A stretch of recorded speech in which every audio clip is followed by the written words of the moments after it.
Don't send a long paragraph, because the wrong text can turn a small misunderstanding into a full relationship problem.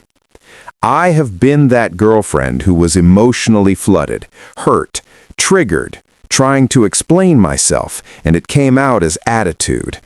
And afterward, I sat there thinking, that's not how I want to love him. If you care about healthy relationship communication, this is for you. Not winning the argument, not proving a point, but repairing the connection with respect, softness, and maturity. I'm going to give you 5 apology texts you can send after a fight. Pick the one that fits your situation.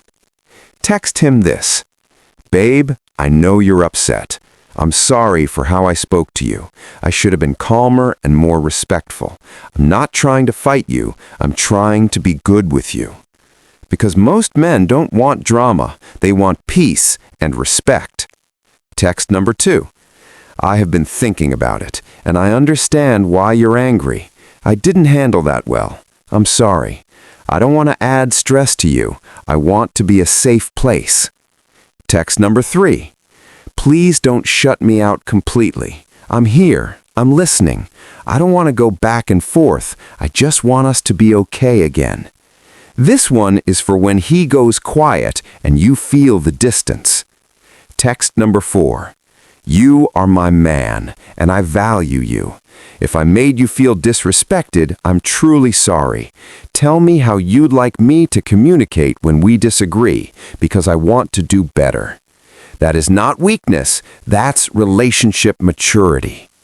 Text number 5. "I am not perfect, but I'm yours, and I'm willing to learn you. I want peace between us, not tension. When you're ready, let me make it right."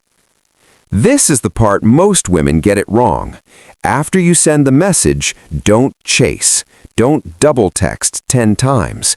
Give him room to calm down emotionally. A real apology isn't noise, it's change, consistency, and emotional control. If you want, comment text and tell me which type of guy he is. 1. Shuts down. 2. Gets angry fast. Or 3. Needs space but comes back. I will reply with the exact message that fits your situation. Because healthy love isn't perfect, it is repair.